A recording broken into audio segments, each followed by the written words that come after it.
Hello and welcome back. Today we are here to understand the insulin hormone and especially in the context of insulin resistance and why we bother about it or how to recognize it.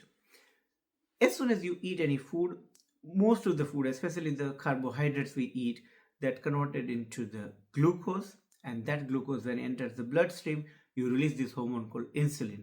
So insulin hormone comes out of the gland called pancreas, and the function of it is to remove the glucose from your bloodstream and give it to your cells, which can be utilized for energy. So absolutely vital function. If you do not have this insulin hormone, or it's absolutely you can't produce that, then you develop a condition called type 1 diabetes. That's where people need insulin injections, and usually you see it quite younger age starting. But in other scenario, and here we are talking in context of type 2 diabetes or the people who are having excessive weight, what's happening is if you are eating too much food with the very high amount of sugar, which is could be carbohydrates or it could be just the table sugar extra, but if you are having those meals quite frequently and in large quantities, you keep on releasing insulin. Now insulin initially will put the sugar away in the cells as much as cells can take it, but when cells become full, insulin hormone will still try to push it, but cells start saying no. Your pancreas will produce more and more insulin because there is still sugar to get rid of it from your bloodstream, but cells can't take it anymore, and this sort of broken relationship between the cells and insulin hormone, where cells are basically start saying no to insulin hormone in terms of accepting any more sugar level, that is called insulin resistance.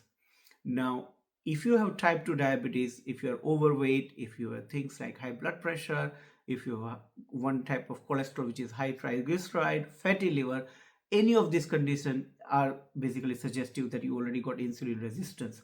Even disease like polycystic ovary, they are associated with insulin resistance, and that's there. So if you already have any of this disease, then you have insulin resistance, and we need to figure it out how we reverse this insulin resistance so we can take these conditions under control.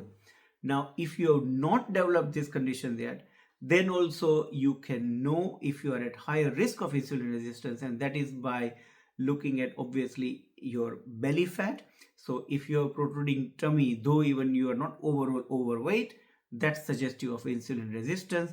Especially typically if you look at your height, say your height is 160 centimeter, and if your when you do your waist circumference, if it's more than 80 centimeters, so basically if it's more than 0.5 of your height, then actually you have some degree of insulin resistance, and higher that ratio, that means that you have a higher degree of insulin resistance. If you have skin tag, if you have dark patches around your neck or armpit, that is also sign suggestive of insulin resistance, and you need to change your lifestyle to take some action to reverse this insulin resistance.